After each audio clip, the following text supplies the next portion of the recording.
오늘 먼저 말씀을 보겠습니다. 무슨 주제 나와 있고요. 시편 제1편 1절부터 3절까지 말씀입니다. 길지 않으니까 우리 다 함께 읽으면 좋을 것 같아요. 우리 1절부터 3절까지 같이 읽습니다. 시작. 복 있습니다. 이런 사람은 그는 악인들의 의논 따라 걷지 않습니다. 죄짓는 사람들의 길에 서지 않습니다. 비웃는 사람들의 자리에 앉지 않습니다. 여호와의 가르침에 자신의 기쁨을 두고서 여호와의 가르침을 낮이든 밤이든 소리내어 읽습니다. 물길 곁에 심은 나무와 같아서 철 따라 열매를 맺고 잎사귀가 마르지 않습니다. 무엇을 하든지 잘 됩니다. 아멘. 안녕하세요. 네, 너무 잘 소개해 주셔서 감사드립니다. 저는 박한설 전도사라고 합니다. 다시 한번 인사드리겠습니다. 굉장히 떨리네요. 오늘 제가 부족한데 하나님 말씀 전할 건데 잘 귀를 열어서 들어주시면 감사드리겠습니다. 오늘 말씀 제목은 복 있는 사람이라는 제목입니다. 네, 복주머니죠. 벌써 오늘이 시간이 꽤 많이 지난 것 같아요. 새해에는 보통 저희가 어떤 인사를 하죠? 새해 복 많이 받으세요 라고 하죠. 혹시 옆에 분들이랑 한번 잘 아시죠? 새해 복 많이 받으세요 한번 해보시겠어요? 새해 복 많이 받으세요. 새해 복 많이 받으세요. 그렇죠. 복 많이 받으라는 인사는 참 좋은 인사인 것 같습니다. 여기도 보면 이제 해피 뉴 이어라고 써 있잖아요. 그러니까 해외에서는 뭐 해피 뉴 이어 이렇게 인사를 하는데 왜 한국에서는 새해 복 많이 받으세요 라고 인사를 하는지 복을 참 좋아하는 것 같아요. 저희가 인사를 했는데 다음 주에 아마 또 인사를 하게 될 겁니다. 그죠? 설이니까요. 설 되면 또 새해 복 받으세요. 그러면 이거 1년에 저희는 시작하면서 거의 1월, 2월까지 새해 복 많이 받으세요. 새해 복 많이 받으세요를 하면서 시작하는 것 같아요. 그래서 복은 참 우리에게 중요하구나. 복 받는 것도 저에게 참 중요하구나. 그런 생각을 하게 됩니다. 그러면서 복이 뭘까? 복을 받으라고 하는데 이 복은 뭘까라는 생각을 좀 해봤어요. 복에 대해서 제가 조금 찾아봤는데요. 보통 저희가 뭐 오복 그렇게 이야기를 하죠. 이건 좀 전통적인 복입니다. 우리 조상님들이 이런 것을 복이라고 했다라고 하는 복을 좀 정리해봤어요. 이게 서경 홍범편이라는 책에 나오는데요. 여기 보면은 뭐 오래 사는 것, 그리고 뭐 재물 많은 것, 그리고 몸과 마음이 건강하고 평안한 상태, 그리고 유호덕이라고 있죠. 덕을 좋아하고 덕을 쌓으며 살아가는 것. 복이겠죠? 네. 그리고 천수를 다하고 자연스럽게 생을 마치는 것. 포기할 수 있습니다. 근데 저는 이제 앞에 세 개는 좀 이렇게 와닿는데 밑에 두 개는 복이긴 한데, 그러니까 덕을 쌓으며 살아가는 것 저한테는 복인데 이게 현대 사람들에게 이게 복일까? 라는 생각. 마지막에는 생을 마치는 건 너무 중요한데요. 근데 요즘 막 100살까지 산다고 하잖아요. 예전에는 좀 평균 연령이 짧았을 수 있겠지만 지금은 오래오래 사는데 천수를 다하는 것이 저한테 그렇게 와닿지는 않는다는 생각이 조금 들었어요. 하지만 복입니다. 네, 요거는 통속편이라는 책에 나오는 복이라고 합니다. 조금 비슷하기도 하죠. 오래 사는 것, 그리고 재물이 많아 풍족한 삶을 누리는 것. 그 다음에 이제 여기서 좀 재밌는 게 높은 지위와 명예를 가지는 것이 좀 추가가 됐습니다. 뭐 과거에는 이런 게 복이었을 것 같아요. 지금도 복일 수 있고요. 그 다음에 마지막이 중요합니다. 자손이 번성하고 많은 것. 복일까요? 복이었으면 좋겠습니다. 그런데 저희 아버님만 해도 저희 아버님 7남매의 첫째, 저희 어머님 6남매의 셋째세요. 과거에는 그렇게 많았는데 지금 만일 여러분들 친구 자녀가 7명인데요 라고 하면 여러분들 우와 복이다 그러시겠어요? 아니면 왜 그랬어? 라고 하실까요? 그렇죠. 지금, 과거에는 아무래도 다들 이렇게 한 명 한 명이 노동력이었다 보니까 손이 많다, 자녀가 많다, 손자, 손녀가 많다라고 하면 축복이었는데 지금은 손자, 손녀가 많다, 그러면은 자녀가 많다 그러면은 저만 해도 아직 미혼이지만 자녀가 5명? 감당 안 될 것 같은데. 네, 돈이 정말 많거나 아니면은 잘 모르겠다 복인지 그런 생각이 좀 드는 것 같아요. 뭔가 복이라고 하는 게 과거와 현재에 조금씩 바뀌는 것 같다는 생각이 들기도 했어요. 여기 이제 3가지 복의 목록이 있는데요. 위에 2개는 좀 과거에 좀 민간에서 떠도는 그런 복이었다고 합니다. 좀 독특한 게 치아 튼튼이 있죠. 과거 민간에는 치아가 튼튼한 것이 복이었다고 합니다. 지금도 복이긴 해요. 치과 값이 좀 비싸잖아요. 치과 한번 가면 돈이 많이 깨지죠. 그래서 저도 치아 튼튼은 복이라고 생각합니다. 과거에는 좀 더 그랬을 수 있을 것 같아요. 여기 보면 또 이제 뭐 부부 회로도 나오고요. 명당짜리도 나옵니다. 과거에는 참 이런 것들이 복이었구나 라는 생각을 하고요. 요 마지막에 밑에 있는 복이 나오죠. 가장 밑에 있는 복은 이제 현대의 어떤 그 잡지에서 현대인들이 생각하는 복이 뭐냐라고 좀 조사를 했어요. 거기에서는 이제 좀 더 저희의 그런 고민과 맞닿는 것들이 나오기 시작합니다. 배우자 나오죠. 그 다음에 직업 나옵니다. 그리고 친구 나오죠. 과거에는 왜 직업이 복이 아니었을까? 과거에는 그냥 농부의 아들로 태어나면 그냥 농부가 됐을 거고요. 상인의 아들로 태어나면 그냥 상인이었을 겁니다. 그런데 지금은 직업의 자유가 있잖아요. 직업의 자유가 있는데 사실은 모든 사람이 직업을 가진 건 아니죠. 또 좋은 직업을 가진 것도 아니죠. 그래서 지금 사람들에게는, 우리에게는 좋은 직장이 있는 것, 직업이 있는 게 참 복이겠다. 그런 생각도 조금 해봤어요. 네, GPT한테 한번 물어봤습니다. 현대인들은 도대체 무엇을 복이라고 생각하니? 우리 똑똑한 GPT는 이렇게 설명을 해줬습니다. 건강. 그렇죠. 여기서 좀 재밌었던 거는 신체적 건강뿐만 아니라 정신적 건강까지 포함한다는 사실이었어요. 맞아요. 제 주변에도 정서적으로 좀 불안정하고 아파하는 친구들이 많았어요. 제가 선교단체라고 하면 저는 주로 대학생들을 상대했습니다. 주로 저는 뭐 서울대에 주로 있었고 그랬는데 거기 아주 공부를 잘하는 친구들이라고 해도 정서적으로 굉장히 쉽지 않은 친구들이 많이 있었어요. 그래서 복이라고 하는 게 꼭 신체 건강뿐만 아니라 정신적인 건강이 너무 중요하겠다는 생각을 했어요. 또 안정적 경제적 상태가 있죠. 하나 추가된 것은 안정적 노후. 그렇습니다. 저희가 100살까지 산다고 하면 언제까지 일할 수 있을까? 저희 아버님도 이제 부모님도 은퇴하실 나이가 이제 좀 되셔서 조금 지나시긴 했죠. 이제 노후를 어떻게 하실까? 매번 만나시면 그런 이야기를 서로 나누게 돼요. 그러면서 안정적 노후가 있는 게 복이겠다. 또 이제 행복한 인간관계죠. 가족, 친구, 사회적 관계를 통한 감정적인 만족이 있다면 우리에게 복이라고 느껴지는구나. 또 여기도 재밌는 부분인데요. 사회적 지위보다 개인적 성취와 자아 실현. 아까 전에 본 데에는 뭐 귀라고 해서 뭔가 또 사회적 지위와 명예 그런 것들을 복이라고 봤던 것 같기도 한데 GPT가 얘기한 거는 요즘에는 사회적 지위보다 개인적 성취와 자아 실현을 조금 더 중요하게 생각하는 것 같아요. 라고 이야기했는데 제 주변에 많은 사람들을 보니까 좀 그런 것 같기도 합니다. 또 여가와 자유가 있으면 복이라고 하네요. 삶의 질을 높이는 시간적 여유와 삶의 자유. 이것들이 있다면 현대인들은 복이라고 느낍니다. 라고 GPT가 설명해 줬어요. 혹시 좀 동의가 되시나요? 앞에 있는 복들과 이 GPT가 정리한 이것이 현대인들의 복입니다. 라고 했을 때 조금 더 어떤 것들이 마음에 와닿으시는지 잘 모르겠습니다. 그래서 지금까지 제가 읽어드린 이 복들을 한번 정리해 봤어요. 새해 복 많이 받으세요 라고 저희가 얘기를 했죠. 그러면은 복 하나가 이루어진다면 오늘 여러분들이 이렇게 잠을 자는데 꿈에서 이제 하나님이 나타나신 거죠. 그래서 한번 얘기해 보시게. 한번 얘기해 봐라. 복 하나를 들어주겠다. 그러면은 어떤 복을 이야기하실 것 같나요?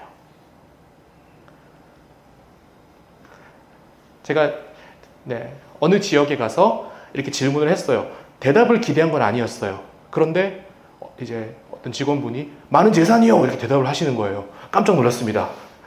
그리고 또 요청하지 않았는데 한 분씩 다 이야기를 했어요. 대부분이 많은 재산을 이야기하셨습니다. 한 분이 건강을 이야기하셨고요. 그런데 본인이 막내 직원이라고 한 분이 저는 안정과 평화를 원합니다. 라고 이야기를 했어요. 그래서 막내 직원인 것과 상관이 없겠죠? 라고 이야기를 했는데 어쨌든 그런 일들이 있었어요. 각자가 바라시는 복들이 있을 겁니다. 어떤 복이 나에게 필요할까?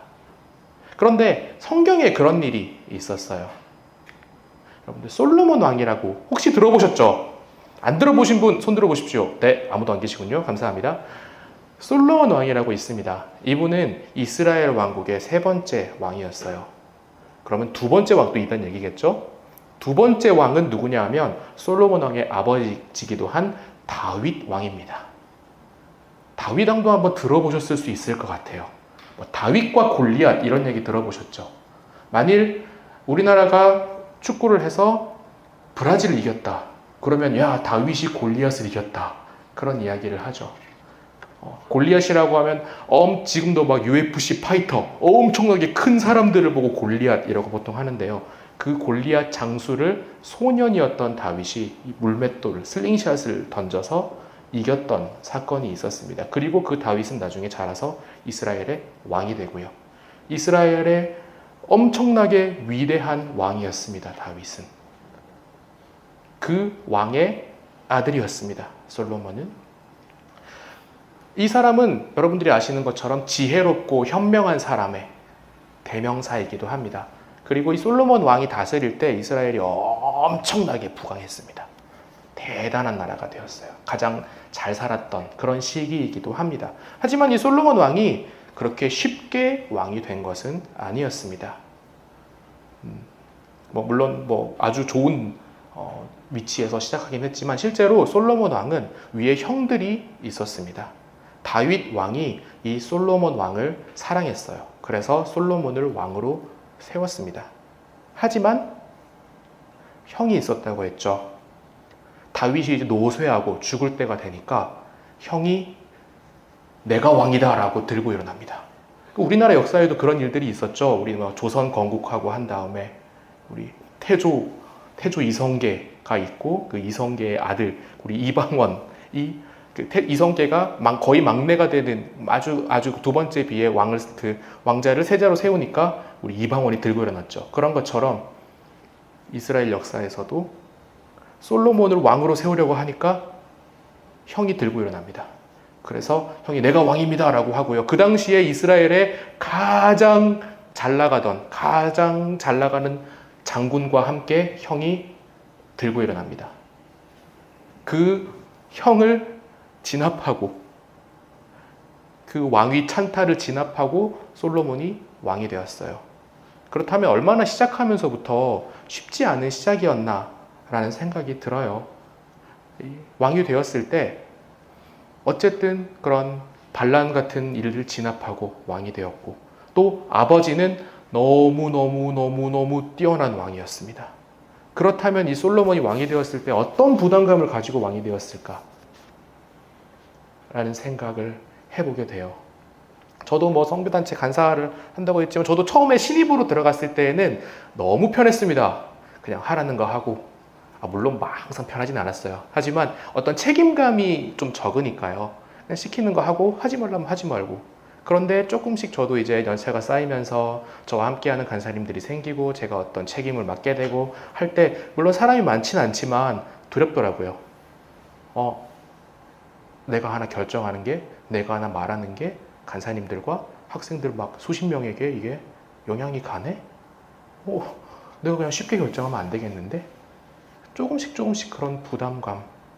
제가 수백 명, 수십 명, 수백 명 앞에서 뭔가 말씀을 전하게 될 때, 내가 잘못 전하면 이 사람들이 잘못하게 되는 거 아니야? 라고 하는 그런 부담감들이 생기더라고요. 아마 솔로몬도 그러지 않을까 생각을 합니다. 그래서 이 솔로몬이 하나님 앞에 큰 제사를 드려요. 아마 그런 마음이었을 것 같아요. 하나님, 제발 도와주세요. 제가 왕이 되는데 제발 저에게 힘을 좀 주세요. 라고 하지 않았을까 생각합니다.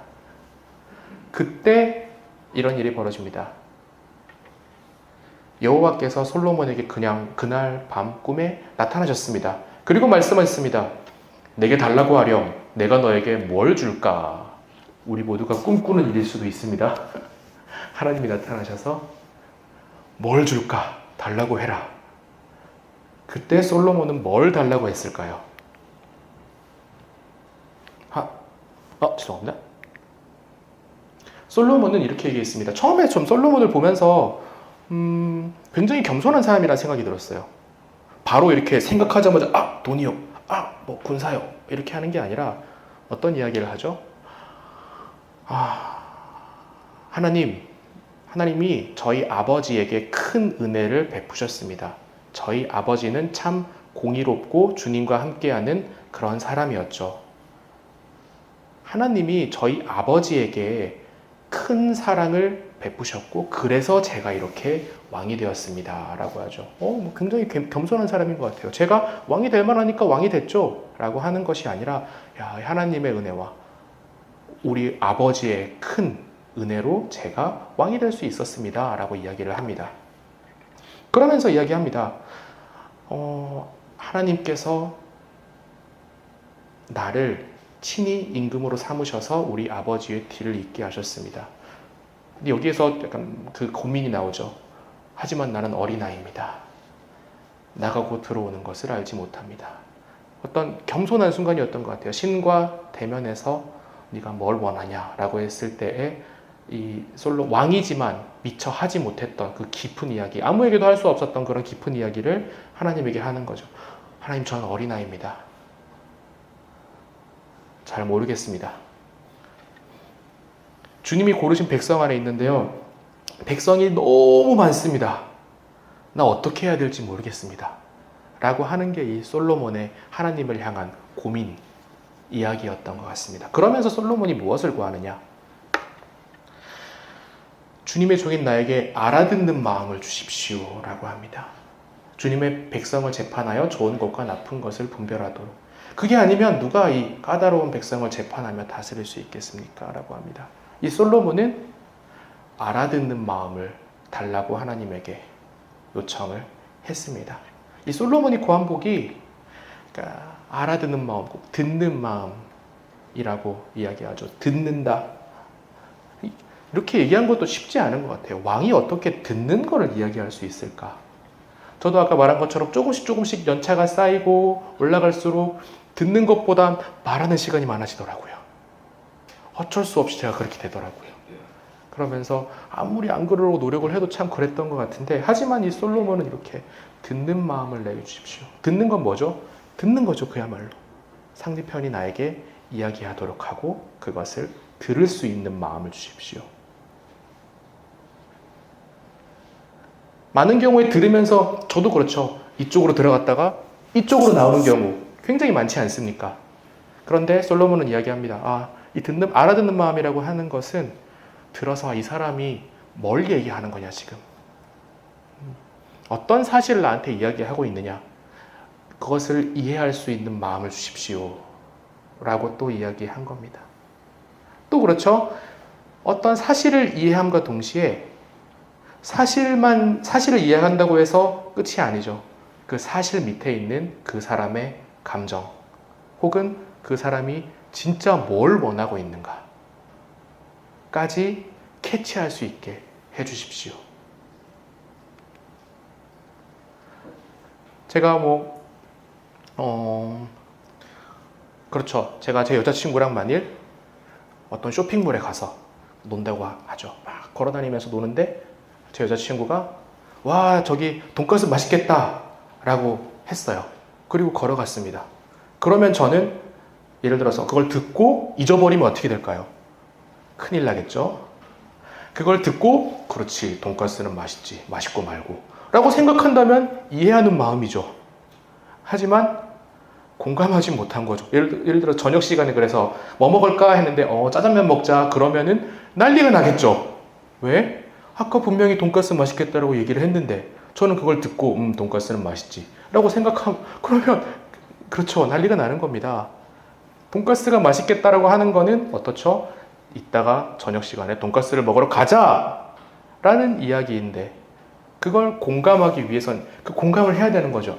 지금 이 친구가 돈가스를 먹고 싶은 거구나. 이따 저녁 시간에 나는 돈가스 집에 가야겠다 라고 해서 그렇게 생각해야지만, 이제 뭐 먹을까라고 했을 때 돈가스 먹으러 가자 라고 하면 이제 모두가 해피해지겠죠.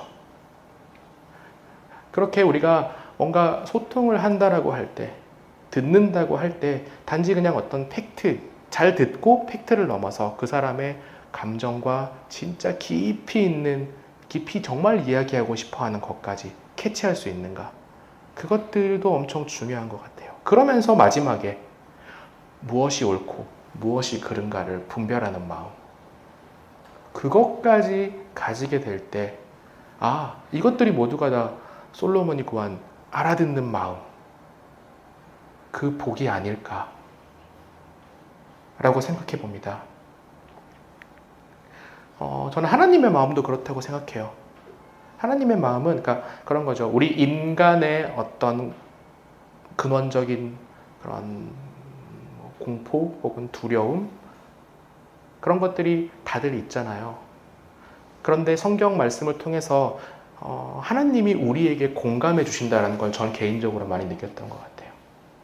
제가 신앙인으로서 살아가면서 제가 이렇게 뭐 선교단체 간사나 목회자로 살아갈 수 있는 것들, 그 이유는 하나님이 나에게 공감을 많이 해주시는구나. 제가 뭐 하나님을 섬긴다 뭐 그런 것도 있겠지만 그때그때 제가 힘들 때마다 하나님이 나를 공감해 주신다 라는 마음이 들기 때문에 계속 이 믿음의 길을 갈 수 있는 것 같아요. 이런 말씀들이 있죠. 이스라엘이 포로기에 있을 때 하나님께서 말씀하십니다. 너희를 두고 계획하고 있는 것은 재앙이 아니라 번영이다. 너희에게 미래에 대한 희망을 주려는 것이다. 나 주의 말이다. 또 말씀하십니다. 내가 너와 함께 있으니 두려워하지 말아라. 내가 너의 하나님이니 떨지 말아라. 내가 너를 강하게 하겠다. 내가 너를 도와주고 내 승리의 오른팔로 너를 붙들어 주겠다. 또 예수님은 말씀하십니다.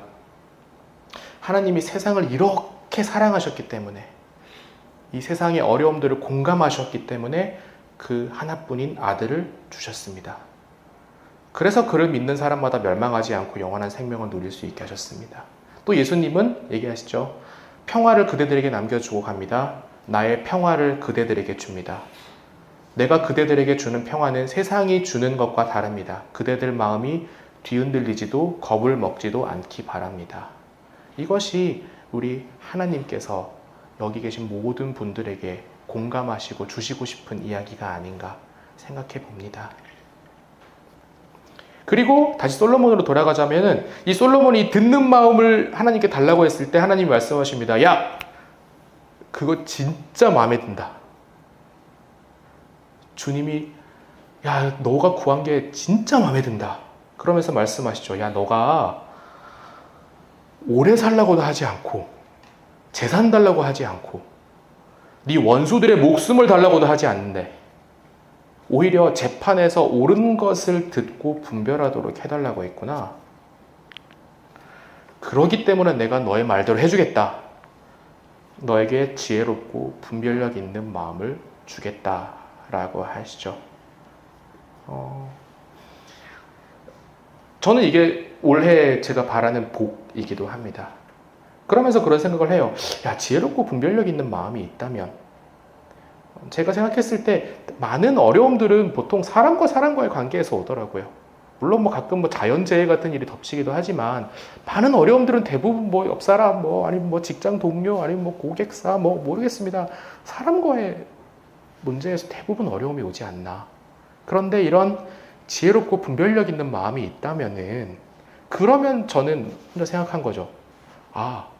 내가 정말 지혜롭고 분별력 있는 사람이 되면은 돈이 따라오지 않을까? 건강이 따라오지 않을까? 저희가 바랬던 그 모든 복들이 이런 솔로몬이 구하는 것들이 있다면 지혜롭고 분별력 있는 사람에게 이 모든 복들이 따르지 않을까? 그런 생각이 든 거죠. 그렇기 때문에 이 복이 하나님이 정말 기뻐하시는 복이면서 우리가 한번 구할 수 있는 복이겠다 생각이 들었습니다. 그러면서 제가 여기 계신 여러분들에게도 한번 추천드리는 복이기도 합니다. 여러분들이 기도하실 때 혹은 뭐 바라실 때 올 한 해는 내가 이렇게 알아듣는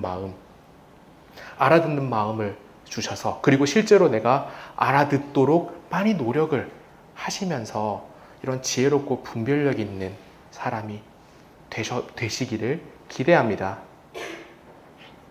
그랬을 때 이야기하죠. 하나님께서 네가 달라고 하지 않은 것도 주겠다. 재산이든 명예든. 그렇죠. 하나님께서 주시겠다고 하시겠지만 저는 이 사회에서도 이런 지혜롭고 분별력 있는 사람이면 재산이든 명예든 따라올 거라고 생각해요. 그래서 마지막에 이제 오래오래 살게 해주시겠다라고까지 하시죠. 진정한 복이 뭘까? 라고 했을 때 저는 이 솔로몬의 예를 보면서 복이 있는 사람은 이렇게 알아듣는 사람, 공감할 수 있는 사람. 하나님이 우리를 공감하셔서 우리에게 예수님을 보내주신 것처럼 우리 또한 옆 사람들, 우리에게 보내주신 곳에서 공감하면서 하나님이 주시는 복을 누리는 사람이 바로 복 있는 사람이 아닐까라는 생각을 해봤습니다. 그러면 다시 한번 시편 1편으로 돌아가는 거죠. 제가 읽어드리겠습니다. 이런 복이 있는 사람, 복 있는 사람은 악인들의 의논을 따라 걷지 않습니다. 죄 짓는 사람들의 길에 서지 않습니다. 비웃는 사람들의 자리에 앉지 않습니다. 그렇죠. 무엇이 옳고 무엇이 그른지 아는 사람이기 때문에, 지혜와 분별력이 있는 사람이기 때문에 이런 악인들과 함께 하지 않는 사람이 바로 복 있는 사람입니다. 그는 여호와의 가르침에 자신의 기쁨을 두고서 여호와의 가르침을 낮이든 밤이든 소리내어 읽는 사람입니다. 이런 사람은 물길 곁에 심은 나무와 같아서 철 따라 열매를 맺고 잎사귀가 마르지 않습니다. 무엇을 하든지 잘 됩니다 라고 합니다. 저는 이런 복이 오늘 여기 계신 모든 벽산분들, 집 임직원분 모두에게 이 복이 함께 하시기를 기대하면서 말씀을 마치도록 하겠습니다. 함께 기도하겠습니다.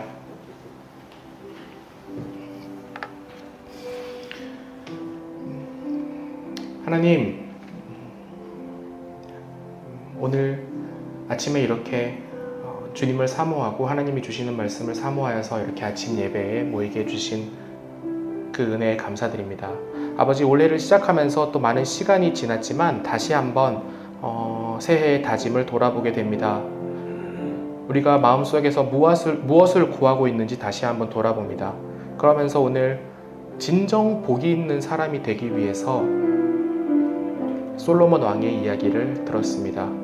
솔로몬은 왕으로서 다른 모든 것을 구할 수 있었지만 그는 알아듣는 마음을 구하였습니다. 그것이 하나님이 기뻐하시는 것이고, 그리하였기에 하나님께서는 이 솔로몬 왕에게 그 알아듣는 마음을 더하여서 많은 것을 주시겠다고 하셨습니다. 하나님, 저희도 이 시간 기도합니다. 저희가 듣고 이해하고 공감하고 무엇이 옳고 무엇이 그른지 분별할 수 있는 마음을, 그리하여서 우리가 지혜롭고 통찰력 있는, 분별력 있는 모두가 되기를 기도합니다. 그런 올 한 해가 될 수 있도록 주님 축복하여 주십시오. 예수님의 이름으로 기도드립니다. 아멘.